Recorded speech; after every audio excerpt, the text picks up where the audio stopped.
This is JC Rock and Metal Reviews. And my name is John. I have two guests with me. I have Tom the Green Man and Hector the Children on the Couch. And we're going to be talking about an album by the band Blind Melon. And this album, it came out like during like the grunge years. Cool. And Hector has the on vinyl. This was a song. If you saw his vinyl cover, you saw like a little girl in a bee costume, and you might remember the music video for the video "No Rains." That was a big hit back in the early '90s, and I think that was like their biggest hit. And I think some people think of this band as kind of like a one-hit wonder type of band, but in this video we're going to be talking about the rest of the songs on the album, because there are some other good stuff on this album, and then they have some other albums, and we'll be talking about that. We'll also be talking about if we think this band like would have survived, had the lead singer Shannon Hoon not died back in the early '90s. So let's jump into this. So we'll do it when we do these collaboration videos. We kind of do it usually like the same way. So we talk about our first experience hearing this album, or maybe the lead single or one of the singles, which might be No Rain, or we'll go I guess clockwise the way it is on my screen. So I'll start with Hector when you're all right. Yes, I can start. So my earliest memories of this album was seeing the No Rain music video on MTV in the 90s. I think it was in 120 minutes. I can't remember. And I thought they had like a hippie-ish vibe to them. Like it was like almost 70s music. But I remember also, I was looking at the singer. I'm like, that singer looks familiar. And he was in the Don't Cry video for Guns N' Roses. Because Shannon Hoon was friends with Axl Rose. They were both from Indiana. Yeah. So I remember, I'm like, I've seen him. And yes, he was in that Don't Cry music video that I think came before this. So yeah, my first experience was watching that No Rain video. And everyone knew the band as the band with the B-girl. Because and this B-girl, I don't think is the same B-girl that's in the music video. But yeah, I like them because they had that like more 70s type of rock feel, very hippie. So they sounded different from other of the alternative bands that were playing at the moment. So yeah, that was my first experience with Blind Melon self-titled album. It was No Rain, my introduction to them, as I think it was for everyone. Okay. So we'll go to Tom now. Yeah, so I am very new to this album, completely new. I've only really listened to this in the last week, and have given it quite a few spins though.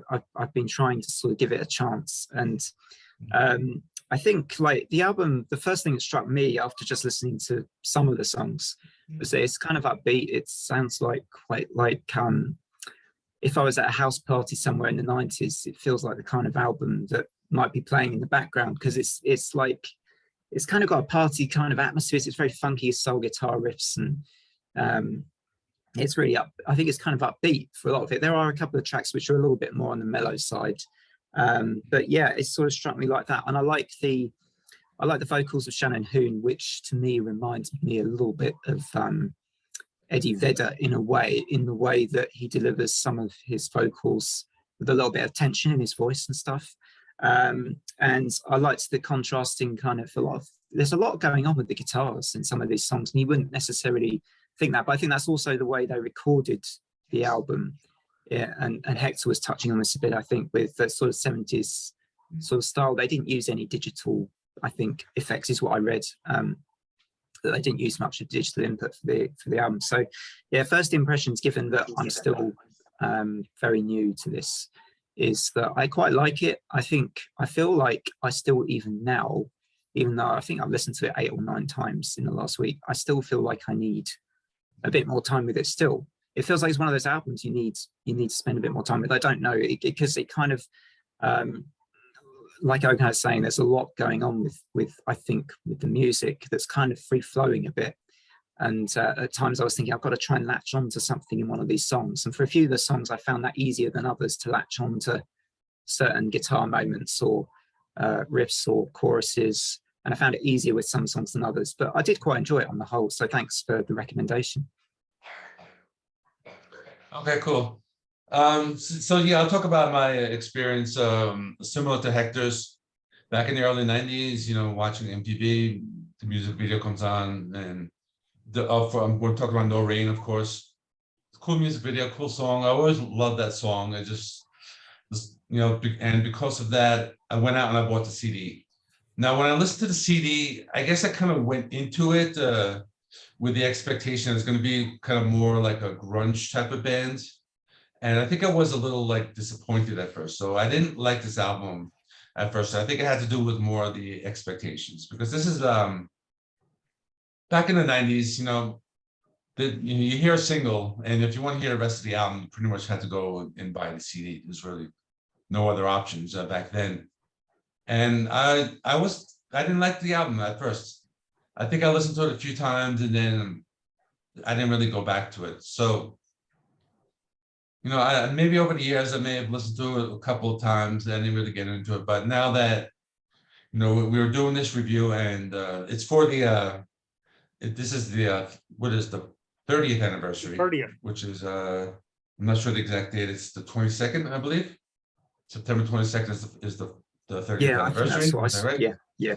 And so in preparation for that, so if you know my channel, I like to do anniversary reviews. So I knew this was coming up, so I did give it a few spins, and I kind of started getting into it. Like the first listen, I was like, okay, this is maybe some songs are good. Actually, I like the Tones of Home. That was another single. That one was a little more familiar to me, but the other ones, it took a while. But as I listened to it more, like Tom was saying, it's an album you gotta kind of give it some time and let it grow on you a little bit, because it's different. It's these guys were kind of lumped together with the grunge bands, but they're not really grunge. They're more like blues, roots rock, hard rock, that type of thing.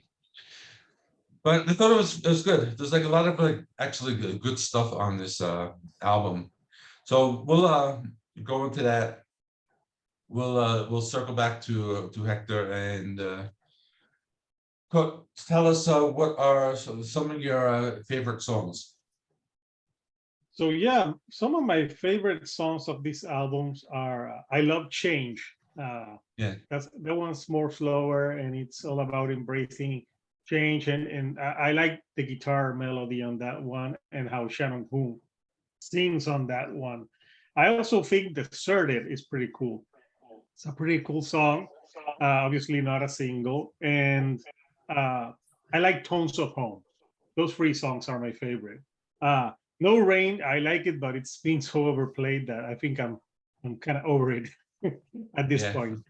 Yeah, but yeah, I think it's a very it's like Tom was saying, it's an album that there's some songs that are easier to latch on to than others, but it is a great album nonetheless. So, but those are my three picks. Okay, all right. So moving on to Tom. Yeah, I liked the opening track, I think, a lot, Soak the Sin. And the more I listened to that, the more I got into it as well. I really like it's just got a really good energy to the start of it, and the vocals from Shannon's I like a lot in that particular track as well. Deserted was one I think Hector chose, and I liked the melody in that quite a bit. And there's a really nice little solo in that track as well, which I missed the first couple of times I listened to the track, but when I realized that was really good, like this really nice clean guitar solo, kind of in about the bridge part of the track, I think. So I like Deserted a lot, and I think it was Seed to a Tree I really liked a lot. That riff at the beginning, it's kind of bluesy a bit, and so I really enjoyed. I think those would be my three picks, and I think there was a track called, there was a mellower one which I quite liked. I mean, it would just be a shout out. Was it called Paper something? I can't. Got the list of Paper Scratcher. Paper Scratcher. That's the one. Yeah, Paper Scratcher. Yeah. Yeah. So Yeah, Okay. I've cheated a bit there, but I think my 3 would actually be Soak the Sin, Deserted, and Seek to a Tree. Okay, yeah, and that's cool. Because you're being that you're new to this album, so it's good. So I'll pick a few. Like Hector said, No Rain. I like the song a lot, but I'm not gonna pick that. That one's been overplayed too much. Tones of Home. I think that would be my second favorite. I know that was another single, but I think that was the one song that kind of stuck in my head. I think the most. And I think it reminded me, I guess maybe like Pearl Jam, like that type of music. It's just a very like happy, uplifting song, and like it was, I guess, one of the more like grungier ones on the album. So I like Tones of Home. I like Dear Old Dad. So this one was pretty cool. This one reminded me of, remember that band, the Spin Doctors? They were like popular in the 90s, that like whole roots rock revival thing. Reminded me of that, more like blues rock, and has a cool lyrical story about, I think it was Shannon Hoon's girlfriend who had a very like religious father, and they ended up breaking up because like she was too religious. And so in the lyrics, she's saying, "Oh, so just go back to dear old dad." So that song stood out for me. And another one I like a lot called Sleepy House. This one was more a little psychedelic. Kind of remind me of that like late like Beatles psychedelic period, and it also reminded me of Smashing Pumpkins. It might be more like that guitar tone in Sleepy House. It's kind of like a mixture of like grunge and psychedelic music. And I think the lyrics are about they're reminiscing on the past where they used to go to this one house to spend some time. That's really what I understood with the lyrics. It's pretty cool. I like the solo. Like it had like a pretty cool like the wah wah guitar effects on the solo, and overall a good song. I probably could pick a couple others because I think that there are a few like hidden gems on this album. So those are my picks, and so we're gonna start to wrap up this video and thinking if this band. So Shannon Hoon, he died of a heroin overdose in the early 90s. So that's why they only have a few albums. So do you think if he had survived, and do you think this band would have like gone on and been successful? So we'll go with Hector on that one. I'm not really sure if this band was going to have like long year success, because I think this type of music, I don't know how much like a large appeal it would have. So I think they could still be touring, but more obscure, like the Blues Travelers, Pink Doctors, all those bands. They're still Yeah. around, but they're not huge. They're underground Yeah. bands. And I think with Blind Melon, that would have been the case. And even though that he died, they're not as you say black. It's not like you say Nirvana or you say Soundgarden of other people that Yeah. died, and they're legendary. He died, and they had success, but I don't think in that same atmosphere, because first of all, they just put. He died when they put out their second. It was after their second album, the one with the soup. Yeah. So, and they were successful, but they weren't like Pearl Jam, Nirvana huge. They had some success, but I think people think of them more as a one-hit wonder, uh, if you will. But I think they had a loyal following, and I think the band's still around. I don't know if I think they play with someone else, but just like Sublime does with Rome. But yeah, Oh, yeah. I don't think it's gonna have.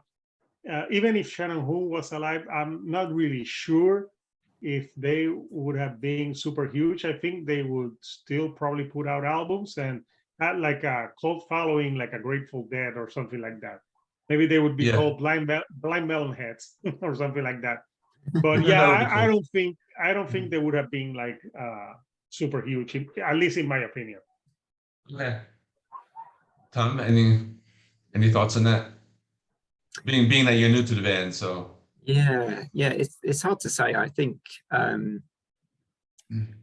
I kind of guess it depends whether they might have slightly changed their style, maybe a little bit from the style I heard in this album, whether they would have become I don't know if accessible is the right, well, maybe it is the right word, sort of slightly more accessible to a wider audience. in the sort of maybe the late 90s, early 2000s. I mean, I can't imagine they would have gone like new metal or anything like that. But No. No fake. can you imagine? But I don't know. They maybe would have. I don't know. There was a time when I wonder if they might have maybe in the late 90s released a third album then with Shannon, what that would have been like, and whether that might have caught on had they released some, you know, maybe some hits on that album with a certain, you know, maybe that might have reached out if they got a hit single, for instance, maybe like No Rain, another one that might have maybe gotten them more fans, and then I don't know, maybe they would have had a bit more of an expansion in their fan base and stuff, which could have been interesting, I guess. But I'm saying this without not really knowing the band inside out or anything, just kind of trying to think back to that sort of time and what might, you know.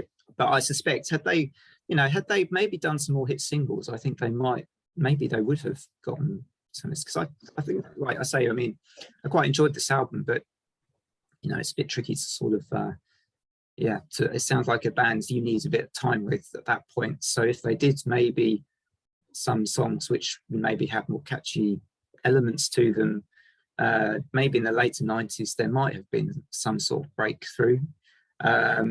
Maybe there would have been movements, or they might have got influence, because I think bands can be influenced by other bands as you kind of go through the years. Yeah. And maybe we would have seen a slight change, but yeah, it's hard to say, but interesting. Yeah. Yeah. Thank you. Yeah, I guess I'd probably lean towards what Hector was saying, that there probably would be just maybe like a one-hit wonder band. I think maybe like in the 90s, if they released the Soup album, maybe if they kept going, and they might have had maybe like another hit, but it seems like the type of band that might have like more of like an underground following, you know, like those types of like Grateful Dead types of bands, or like Blues Traveler. But yeah, so that's interesting. So let's wrap up this video so it's not too long. So for those of you still watching, please subscribe to the Green Man channel. He does a lot of heavy metal album reviews. He does some science fiction, some TV, so he has lots of nice content on his channel. And Hector, the Children on the Couch, his channel, he does, like mine, album reviews, but also does a lot of interviews. So if you like, interviews with bands, he's the guy to go to, because he has lots of them and lots of up-and-coming metal bands. So I'll put links to their channels in the video description. And so that's all, everybody. Thanks for watching. We'll see you all in the next one. Thanks for having me.